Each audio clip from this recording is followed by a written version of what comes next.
যাও। সাতক্ষীরার কালীগঞ্জে শিশু হত্যার অভিযোগ, গণপিটুনিতে নিহত সন্দেহভাজন নারী। সাতক্ষীরার কালীগঞ্জ উপজেলার নলতা ইউনিয়নের কাশিবাটি গ্রামে 9 বছর বয়সী তৃতীয় শ্রেণীর ছাত্রী ফারজানা নিখোঁজ হওয়ার পর সন্ধ্যায় এক নারীর বাড়ির ওয়ার্ড্রোব থেকে তার মরদেহ উদ্ধার করা হয়। স্থানীয়দের অভিযোগ, ঝালমুড়ি বিক্রেতা সুমা বেগম কানের স্বর্ণের দুলের লোভে শিশুটিকে বাড়িতে নিয়ে হত্যা করেন।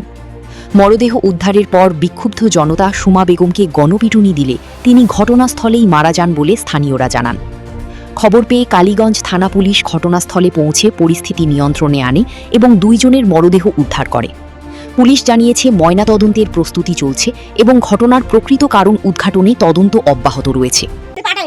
যখন টিফিনে একটা সময় টিফিন দেয় আমরা স্কুলে খুঁজতে যাই, স্কুলে যখন খুঁজতে যাবার পরে গিয়ে তখন হলো স্যারেরা আমতা করে যে এই ব্যাগ কাটটা জানি না, মেয়ের স্কুলে নামে পাইনি, আদি নামে পাইনি তো আপনারা কি আমাদের বাড়ি পাঠাইছিলেন? সকালে যখন স্কুলে ব্যাগ আইছে তখন মেয়ে স্কুলে আইছে, তাহলে আর 2 জন বাচ্চা বললো যে স্কুলে যখন আইছে আমার কা কোলাকুলি করেছে, স্যারেরাও স্টেটমেন্ট নেছে বাচ্চার কাছ থেকে, আমাদের কোলাকুলি করেছে। আমাদের যখন কোলাকুলি করার পরে গিয়ে ফারজানা ঝালমুড়ি আনতে গেল, সেই যে মেয়ে ঝালমুড়ি আনতে গেল, মেয়ে আর বাড়ি আসলো না। এই কথা যখন বলিছে, বলার পরে গিয়ে তারই পরে গিয়ে বাচ্চার কাছে স্যার বলতেছিলেন আচ্ছা স্যার দেখেন তালি শুনেছেন, তারপরে আপনাদের কোনো গুরুত্ব নেই, আপনারা রুমের ভিতরে বসে আছেন। এই হীরার টুকরা কলিজার টুকরা যদি আমার না হয় আপনার হাতেন স্যার, তাহলে আপনি কি বসে থাকতে পারতেন? স্যারেরা তাও কোনো কথা বললো না। যখন স্যারেরা কথা না বললো তখন আমি আমার দেওয়ারের আমার স্বামীর বললাম কি, আরো এখানে মিন্টু স্যার আছে, হামিদুল ভাই আছে, ওদের বললাম কি ভাই স্যারের গা মুখে কোনো কথা নেই, কেননা স্যারের গা কোনো গুরুত্ব নেই। স্যারেরা গুরুত্ব দিত যখন স্যারের গা কলিজার টুকরা মানিক যেত, মানিক আমার কাছে গা আমার জ্বালা করতেছে, তোমরা থানায় যাও, গে থানায় গে স্যারেদের জানাও, স্যারেরা এসে আমার গা বাচ্চা খুঁজুক। তারপরে একটু ওই মহিলার ব্যাপারে বলেন তো, মহিলা এই ঘটনা কেন ঘটালো? কি মহিলার সাথে আমাদের কোনো শত্রু নেই, মহিলার বাপের সাথে মার সাথে এর গারো সম্পর্ক ভালো আছে, ঘের ভেড়িতে আসা যাওয়া করে, মার শাক দেয়, যাতায়াত করে। ও মহিলা সুবিধা অসুবিধা আসলে বলছে যে বাচ্চার কানে স্বর্ণের দুল, হ্যাঁ স্বর্ণের ছোট 2 কান দুল আছে, মেয়ের কানে 2টা দুল আছে, মেয়ে চানাচুর মুড়ি খাই যায়, ও আমরা মাকা এটা ওটা দেয়। ও মহিলা সেদিন মতো ওর বাড়ি এসে ওর মার কাছে টাকা পর্যন্ত হাওলাত করে নিয়েছে, কিন্তু মহিলার ভিতরে কি আছে কি না আছে, আপনার ভিতরে কি আছে আমি জানতে পারিনি। আপনি ফেরেশ দুদি দুবা আমার সাথে এখন মোবাইল ধরে কথা বলতেছেন, আমিও ফেরেশ আপনার সামনে ফাইন করে কথা বলতেছি, কিন্তু আমার ভিতরে কি আছে আপনি জানেন না, আপনার ভিতরে কি আছে আমি জানি না, বলতে পারবো?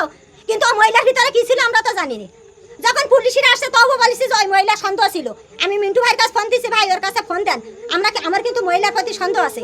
যখন ওই কথার পরে গিয়ে আমরা মহিলা ওই দেখার পরে আমার মেয়ে যখন পাচ্ছি না, এদের থানায় পাঠাই দেওয়ার পরে গিয়ে আমি মহিলার দেখি দোকানে এত দূর শাটা রাখলা, ফাঁক দিয়ে দেখি এত বড় একটা কোটের ভিতরে মুড়ি মাখানো, আর মেয়ের মহিলার ঘরে গিয়ে দেখি তালা মারা, ফ্যান চলতেছে, জানালা দিয়ে উকিমে দেখলাম ফ্যান চলতেছে। তখন বাড়ি এসে আমি মিন্টু ভাইয়ের স্কুলে এসে মিন্টু ভাইয়ের বলতেছি ভাই আমি কিন্তু এইটা দেখছি, তাহলে ভাই তারপরই হাই স্কুলের মিন্টু স্যার, পরপরই হাই স্কুলের মিন্টু স্যার হইলো ফোন দিয়েছে মহিলার কাছে।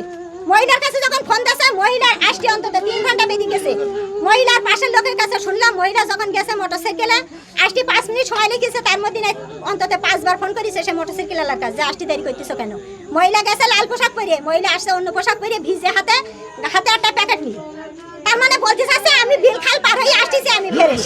এখন আমরা জানি না লাশ কোথায় আছে কি না আছে, আমাদের ওখানে জাতি দেয়নি কেউ, আমরা এখনো যাইনি। আমার মেয়ে কোন অবস্থা আছে তাও আমরা জানি না, আর সে মহিলা কোন অবস্থা আছে তাও আমরা জানি না।